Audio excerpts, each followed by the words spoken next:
Hi welcome to Sherin's kitchen. இன்றைக்கி நம்ம கிச்சனில் பார்த்தீங்கன்னா லஞ்ச் ரெசிபி தான் பண்ண போகிறோம். சூப்பரான ஒரு லஞ்ச், ரொம்ப சிம்பிளான ஒரு லஞ்ச் தான் பண்ண போகிறோம். அதுவும் வெஜ்ஜில் பண்ண போகிறோம். அதுக்கு நான் என்ன பண்ண போகிறேன்னா, இதுக்கு வந்து மசூர் தால் வந்து இதில் 3/4 கப் எடுத்திருக்கேன். அதே கப்பில் 1/2 கப் அளவுக்கு பாசிப்பருப்பு எடுத்திருக்கேன். ரெண்டு பருப்பு சேர்ந்து தான் இப்போ நம்ம வந்து சமைக்க போகிறோம். டம்ளரில் இல்லைன்னா இந்த மாதிரி சின்ன கப்பில் கூட அளந்துக்கோங்க. ஒரு வெங்காயமும் அப்புறமா ஒரு 2 பல் பூண்டு மாதிரி சின்னதாக வெட்டியிருக்கேன், அதையும் சேர்த்துடலாம். சேர்த்துட்டு 3 தக்காளி,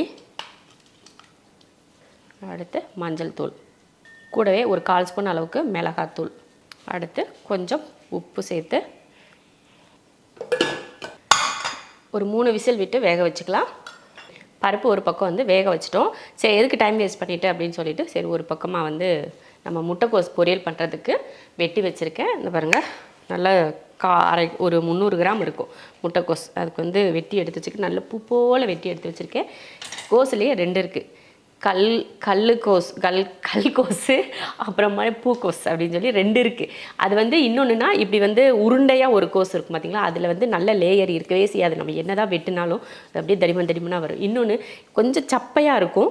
அந்த கோஸ் வாங்கினீங்கன்னா உங்களுக்கு நல்ல வெட்டுறதுக்கு நல்லாயிருக்கும். இந்த மாதிரி உதிரியாக வரும். அதுதான் அந்த மாதிரி வெட்டுறதுக்கு வந்து ரொம்ப சூப்பராக இருக்கும். அந்த மாதிரி கோஸ் நல்லா பூவாக வரும் வெட்டினோம்னா. அந்த கோஸ் தான் வாங்கினோம். நேற்று கடைக்கு போனப்போ அந்த கோஸ் வந்து ரிலையன்ஸில் கிடச்சிது. சரி வாங்குவோம் அப்படின்னு சொல்லிட்டு வாங்கிட்டு வந்தேன். அடுத்து அதை தாளித்து விட்ருவோம். சும்மா ஒரே ஒரு 2 ஸ்பூன். இது எப்படி நீங்கள் இப்படி ஊற்றுறீங்க, எப்படி அது 2 ஸ்பூன் கணக்காகும் அப்படின்னா, அதாவது அப்படி தான் கைப்பக்குவம் கைவாக்கு அப்படின்னு சொல்லும்போது அந்த மாதிரி அப்படியே குத்து மதிப்பாக 1 ஸ்பூன் 2 ஸ்பூன் இப்படி ஊற்றுறது தான். நீங்கள் அப்படி ஊற்றாதீங்க. உங்களுக்கு அளவு தெரியலைன்னா ஸ்பூனோ கரண்டியோ வச்சு ஊற்றிக்கோங்க. ஒரு டேபிள் ஸ்பூன் அளவுக்கு எண்ணெய்னு வச்சுக்கோங்களேன். அந்த அளவுக்கு எண்ணெய் ஊற்றிடுங்க. எண்ணெய் காஞ்சதுமே கடுகு போட்டுட்டு, கடுகு பொரிஞ்சதுமே ஒரு பாதி வெங்காயமும் 2-3 பச்சை மிளகாயும் கொஞ்சம் கருவேப்பிலை எடுத்துருக்கேன், அதையும் சேர்த்துடலாம்.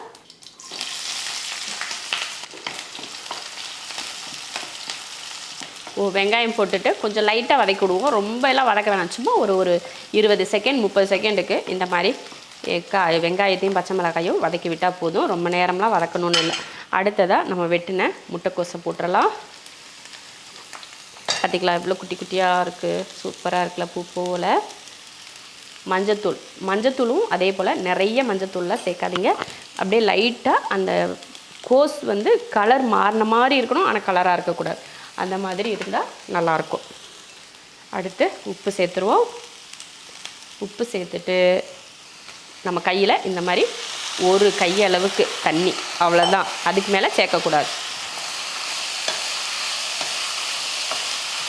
அவ்வளோதான். இந்த மாதிரி கலந்ததுக்கப்புறமா நான் வந்து உப்பு போட்டு வேக வச்ச கடலைப்பருப்பு ஒரு 50 கிராம் எடுத்து வேக வச்சுருக்கேன், அதையும் சேர்த்துக்கலாம். நல்லா உப்பு போட்டு வேக வச்சுக்கோங்க. அப்போ தான் வந்து காயோடு சேர்த்து வேகிறப்போ நமக்கு வந்து உப்பு தெரியும். தண்ணி பாருங்கள், அந்த ஒரு கை தண்ணியே நமக்கு அதிகமாக இருக்குது பாருங்கள். இப்போ மூடி வச்சிடலாம். தண்ணி பார்த்திங்கன்னா அதிகமாக சேர்க்காதீங்க. முட்டைக்கோஸ் வந்து தண்ணி இல்லாமையே நம்ம வேக வைக்கலாம். அடுப்பை சிம்மில் வச்சு அப்பப்போ அப்படியே கிளறி விட்டுகிட்டே இருந்தோம்னா அந்த ஆவிலே கூட முட்டைக்கோஸ் வேகலாம். அதை தவிர்த்து நீங்கள் தண்ணியை கொஞ்சம் அதிகமாக ஊற்றிட்டிங்கன்னா கொசன்னு ஆச்சுன்னா டேஸ்ட்டே போயிடும். முட்டைக்கோஸ் சாப்பிட்றதுக்கு நல்லாவே இருக்காது. அதனால லைட்டாக நம்ம கையில் இந்த மாதிரி ஒரு கை ஊற்றிட்டு அப்படியே தெளித்து விட்டுக்கோங்க. அதுவே ஜாஸ்தி தான். எனக்கு வந்து கையில் ஊற்றுறப்ப தண்ணி கொஞ்சம் கீழேயே போயிடுச்சு. அதுவே ஜாஸ்தி தான். இந்த கையில் இப்படி ஒரு கை எடுத்து தூவிட்டு அப்படியேவும். அதே போல் மஞ்சத்தூளும் அதிகமாக சேர்க்கக்கூடாது, லைட்டாக சேர்த்துக்கோங்க. சும்மா ஒரு பிஞ்ச் அப்படின்னு பார்த்திங்களா, அந்த மாதிரி சேர்த்துக்கிட்டிங்கன்னா அந்த முட்டைக்கோஸோட கலர் வந்து நல்லாயிருக்கும். நம்ம பொரியல் பண்ணி எடுத்ததுக்கப்புறம் அந்த கலர் வந்து ரொம்ப சூப்பராக இருக்கும். அதனால் அதையும் கொஞ்சம் பார்த்து சேர்த்துக்கோங்க. ரொம்ப நேரம்லாம் வேக தேவையில்லை. சும்மா ஒரு 2-3 கிளறு அப்பப்போ கிளறி விட்டோம்னா முட்டைக்கோஸ் வந்து வெந்துடும். நல்ல கடலைப்பருப்பெல்லாம் போட்டு பொரியல் பண்ணுறப்போ டேஸ்ட் ரொம்ப நல்லாயிருக்கும். கடலைப்பருப்பு மட்டும் இல்லை, இதில் பாசிப்பருப்பு இருக்குது பார்த்திங்களா, அதையுமே நீங்கள் வந்து லைட்டாக ஊற வச்சுட்டு அப்படியே நம்ம காய்கூடையே சேர்த்து வெந்தோம்னா அந்த சூட்லேயே அந்த பாசிப்பயிறு வந்து வெந்துடும். இல்லை அப்படி வேகிறதுக்கு நமக்கு டவுட்டாக இருக்குன்னா சும்மா லைட்டாக ஒரு கொதி குக்கர்லாம் வச்சு வேக வச்சிங்கன்னா குழஞ்சி போயிடும். அப்புறம் கூட்டு முட்டைக்கோஸ் பொரியல் வந்து கூட்டாக மாறிடும். அதனால கொஞ்சமாக லைட்டாக அடுப்பில் வச்சு ஒரு கொதி அந்த மாதிரி வச்சுட்டு அப்படியே நீங்கள் கோஸ் கூட சேர்த்துட்டிங்கன்னா அது அவ்வளோ அருமையாக வெந்து கரெக்டான பக்குவத்துக்கு இருக்கும். அது போலையும் நீங்கள் ட்ரை பண்ணி பார்க்கலாம். சரியா? பாருங்கள், பேசிக்கிட்டே இருக்கிறதுக்குள்ளே ஒரு பொரியல் ரெடி ஆயிடுச்சு. பருப்பு வந்து விசில் வந்து முடிகிறதுக்குள்ளே பொரியலே ரெடி ஆயிடுச்சு. இப்போ தேங்காய் துருவல் போடணும். அதுக்கு அந்த தேங்காயை உடச்சி வச்சு 4 நாள் ஆச்சு. அப்படியே ஃப்ரெஷ்ஷாக இப்போ தான் உடச்சி வச்ச மாதிரியே இருக்குது பாருங்கள். எப்படி வச்சுருந்தேன் அப்படின்னு பார்த்தீங்கன்னா, நான் இதுக்கு முன்னாடி ஒரு டிப்ஸ் வந்து நான் சேனலில் போட்டிருக்கேன். தேங்காய் எண்ணெய் தடவிட்டு நீங்கள் வந்து ஃப்ரிட்ஜுக்குள்ளே எடுத்து வச்சிங்கன்னா ரொம்ப நாளைக்கு அப்படியே ஃப்ரெஷ்ஷாகவே இருக்கும் அப்படின்னு சொல்லிட்டு, அது ஒரு விதம்னா இது ஒரு பக்கம். என்னென்னா தேங்காயை உடைச்சதுக்கப்புறமா அந்த மேலே அப்படியே தண்ணியை ஊற்றி இந்த தேங்காயை கழுவிட்டு அப்புறமா எடுத்து உள்ளே வச்சேன் பார்த்துக்கோங்க. அப்படியே இப்போ தான் உடைச்ச மாதிரியே இருக்குது பாருங்கள். கலர் எதுவுமே மாறல, அப்படியே சூப்பராக இருக்குது. எனக்கே ஆச்சரியமாக இருந்துச்சு எடுத்து பார்த்ததுக்கப்புறம். பாரா ஃப்ரெஷ்ஷாக இருக்கே அப்படின்னு சொல்லிட்டு நீங்களும் இது போல் ட்ரை பண்ணி பாருங்கள். அப்படியே தூக்கி உள்ளே வச்சிடாதீங்க, கவருக்குள்ளே போட்டு வைக்கணும். சரியா? கவருக்குள்ளே போட்டு உள்ளே தூக்கி வச்சுக்கோங்க. முட்டைக்கோஸ் பொரியல் இதுக்கு மேலே விட்டோன்னா கருகி போயிடும். பார்த்தீங்களா முட்டைக்கோஸ் பொரியல் எவ்வளோ சூப்பராக வந்திருக்கு. நல்லா உதிரி உதிரியாக பாருங்கள். ஒரு துளி தண்ணியில் எல்லாமே வற்றி அந்த முட்டைக்கோஸோட கலர் கூட பாருங்கள் எப்படி சூப்பராக இருக்குது பாருங்கள். இந்த கலரு நல்லா இருக்குல்ல. ரொம்ப மஞ்சத்தூள் போட்டாலும் அந்த கலர் நல்லா இருக்காது. அவ்வளோதான். இப்போ தேங்காய் துருவல் சேர்த்துக்கலாம். சும்மா நம்ம கையில் ஒரு கையளவுக்கு தேங்காய் துருவல் சேர்த்துட்டு கலந்து விட்டுருவோம். இப்போ அடுப்பை ஆஃப் பண்ணி விட்டுறலாம். அவ்வளோதான். சூப்பரான கோஸ் பொரியல் ரெடி. கோஸை இறக்கி வச்சாச்சு. ஒரு பருப்பு வேகிறதுக்குள்ள ஒரு கோஸ் பொரியலையும் முடித்து இறக்கி வச்சிட்டோம். பேசிக்கிட்டே அந்த வேலை முடிஞ்சு போச்சு. அவ்வளோ ஈஸியான பொரியல் அப்படின்னா முட்டைக்கோஸ் பொரியல் தான் அப்படின்னு தான் சொல்லணும். அவ்வளோ ஈஸியாக இருக்கும். ஆனால் என்ன, பருப்பு வேக வைக்கிறதுக்கு மட்டும் கொஞ்சம் டைம் எடுக்கும். ஒரு 10 நிமிஷம் வேக வச்சிங்கன்னா அதுக்குள்ளேயும் எல்லாம் ரெடி பண்ணுறதுக்குள்ளே அதுவும் வெந்து வந்துடும். சரி, ஒரு பக்கம் இதுக்கு பேசிக்கிட்டே இருக்கும். ஒரு பக்கம் சாப்பாடு வச்சுட்டு அப்புறம் முட்டையும் வறுத்துக்கலாம். வெறும் வெஜ்ஜு மட்டும் இருந்தால் அது நல்லா இருக்காது. சரி, ஒரு முட்டையும் சேர்த்துக்குவோம். முட்டையும் நம்ம வெஜ்ஜில் சேர்ப்போம். அதனால் முட்டை 4 முட்டை வேக வச்சுருக்கேன். அதுக்கப்புறம் குழம்பு தாளிக்கு பருப்பு வேக ரெடியாக இருக்குது. தாளித்து விட்டுறலாம். தாளிக்கிறதுக்கு எண்ணெய் ஊற்றிக்கலாம். ஒரு 2 குழிக்கரண்டி அளவுக்கு, அதாவது குழம்பு கரண்டி இருக்கா அதில் 2 கரண்டி எண்ணெய் ஊற்றிருக்கேன். எண்ணெய் காஞ்சதுமே கொஞ்சம் கடுகுளுந்து போட்டு பொரிஞ்சதுக்கப்புறமா 1/2 ஸ்பூன் அளவுக்கு சீரகம். சீரகம் வந்து கொஞ்சம் அதிகமாகவே சேர்த்துக்கோங்க. ஒரு 1/2 ஸ்பூன் அளவுக்கு. அது கூட ஒரு 5 போல் பூண்டு. அடுத்து கருவேப்பிலை. இதில் கொஞ்சமாக பெருங்காயத்தூள் சேர்த்துக்கலாம். அடுத்து பீர்க்கங்காய். ஒரு பீர்க்கங்காய் எடுத்து நல்லா தோலெல்லாம் சீவிட்டு நல்லா ரவுண்டாக வெட்டி வச்சுருக்கேன். இதில் 1 ஸ்பூன் அளவுக்கு மிளகாத்தூள், மல்லித்தூள் 1/2 ஸ்பூன், கொஞ்சம் மஞ்சள் தூள் சேர்த்து இதை நல்லா கலந்து விடுவோம். கொஞ்சம் காய்க்கு உப்பு போட்டுக்கலாம். நல்லா வதங்குறதும் மசாலா போட்டு நல்லா இந்த மாதிரி வதக்கி விட்டுட்டு, இந்த காயிலேயும் அதிகமாக தண்ணி விட்டு வேகும். ஆனாலும் நம்ம கொஞ்சம் தண்ணி ஊற்றி வேக வச்சுக்கலாம்.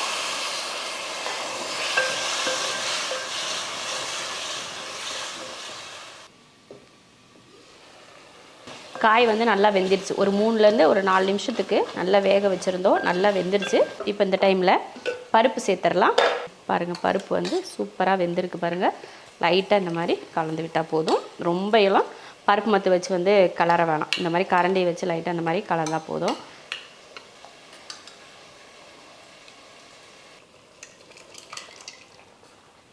பருப்பு சேர்த்துட்டு கொஞ்சம் தண்ணி சேர்த்துக்கலாம். ரொம்ப எல்லாம் தண்ணியாக இருக்கக்கூடாது, கெட்டியாக தான் இருக்கணும். அதனால் அதிகமாக தண்ணி சேர்க்க வேண்டாம், லைட்டாக சேர்த்துக்கிட்டால் போதும். அவ்வளோதான், இந்த அளவுக்கு இருக்கணும்.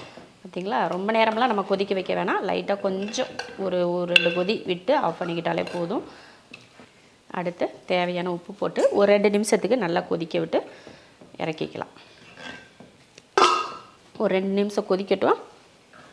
அவ்வளோதான் பாருங்கள், சூப்பராக. ஒரு 2 நிமிஷம் தான் கொதிக்க வச்சேன் நான், ரொம்ப நேரம்லாம் வைக்கல. அந்த அளவில் இப்போ அடுப்பை வந்து ஆஃப் பண்ணிக்கலாம். கொஞ்சம் மல்லித்தலையும் கருவேப்பிலையும் தூவிட்டு கலந்து விட்டு அடுப்பை வந்து ஆஃப் பண்ணி விட்டுறலாம். அருமையான பீர்க்கங்காய் பருப்பு குழம்பு ரெடி ஆயிடுச்சு. சமையல் எல்லாம் முடிச்சாச்சு. சாப்பாட்லேயும் விசில் வந்து இறங்கிருச்சு. அவ்வளோதான், அருமையான. அப்புறமா என்னென்னா, முட்டையும் சும்மா மஞ்சத்தூள், உப்பு, மிளகாத்தூள்லாம் போட்டு வறுத்து எடுத்து வச்சுருக்கேன். வெறும் முட்டை சாப்பிட்றத விட இந்த மாதிரி விரும்பி சாப்பிடுவாங்க, அதனால் எடுத்துருக்கேன். இது வந்து உங்களுக்கு வேணுன்னா செஞ்சுக்கோங்க, இல்லை இதோடு முடித்தாலும் உங்கள் விருப்பம்தான். பீர்க்கங்காய் பருப்பு குழம்பு, சாதம், முட்டைக்கோஸ் கடலைப்பருப்பு போட்டு பொரியல், அப்புறம் முட்டை வந்து மிளகாத்தூள், கொஞ்சம் மஞ்சத்தூள், உப்பு போட்டு வறுத்து எடுத்து வச்சுருக்கேன். இன்றைக்கி இதுதான் செஞ்சுருக்கோம். அருமையான லஞ்ச் ரெசிபி ரெடி ஆயிருச்சு. நீங்களும் இதே போல் பீர்க்கங்காய் இருந்ததுன்னா செஞ்சு பாருங்கள். பீர்க்கங்காய் மட்டும் இல்லை, புடலங்காய் இருந்தால் கூட இந்த மாதிரி செய்யலாம். அப்புறமா என்னென்னா சொரக்காய் இருந்ததுனாலும் இந்த மாதிரி செய்யலாம். ரொம்ப சிம்பிள். நம்ம பருப்பை மட்டும் வேக வச்சுட்டு குக்கரில் போட்டு வேக வச்சு தாளித்து அப்படியே இந்த பருப்பை இது கூட சேர்த்தோம்னா அருமையான ஒரு குழம்பு ரெடி. ரொம்ப ஈஸியான மெத்தடு. கண்டிப்பாக ட்ரை பண்ணி பாருங்கள். அதே போல் முட்டைக்கோஸ் பொரியல் நான் நிறைய சொல்லிட்டேன் முன்னாடியேவும், மறுபடியும் அதை சொல்ல தேவையில்லைன்னு நினைக்கிறேன். ரொம்ப அருமையாக இருக்கும். இதுக்கும் சைடிஷ் ரொம்ப நல்லாயிருக்கும். அப்புறமா முட்டை வந்து உங்களுக்கு வேணும்னா வச்சுக்கோங்க. இல்லை வெஜ் மட்டும் தான் சாப்பிடுவோம் அப்படின்னா நீங்கள் இதோட நிறுத்திக்கலாம். இது கூட எக்ஸ்ட்ரா ரசம் கூட வச்சுக்கோங்க. ரசம் வந்து நம்ம நிறைய வீடியோலாம் போட்டிருக்கோம் அப்படின்றதுனால நான் ரசம் வந்து இன்றைக்கி செய்யலை. அதனால் இது மட்டும் இன்றைக்கி இதோட நம்ம வந்து வீடியோ முடிச்சுக்கலாம். இதை செஞ்சு பார்த்துட்டு எப்படி இருக்குன்னு சொல்லிட்டு கமெண்ட்டில் சொல்லுங்கள். இது போல் நிறைய வீடியோக்கள் பார்க்கணும் அப்படின்னு நினச்சிங்கன்னா புதுசாக இருக்கவங்களும் ரொம்ப பழைய நம்ம ஃபாலோவர்ஸாக இருந்தாலும் சரி, இந்த மாதிரி நிறைய வீடியோஸ் நீங்கள் பார்த்துருப்பீங்க. இப்போ புதுசாக பார்க்குறவங்க நம்ம சேனலை சப்ஸ்கிரைப் பண்ணி வச்சுக்கோங்க. ஏன்னா இது போல் நிறைய ரெசிபி நம்ம சேனலில் இருக்குது. நீங்கள் அதையும் ட்ரை பண்ணணும். அவ்வளோதான். இதோட இந்த வீடியோவை முடிச்சுக்கிறேன்.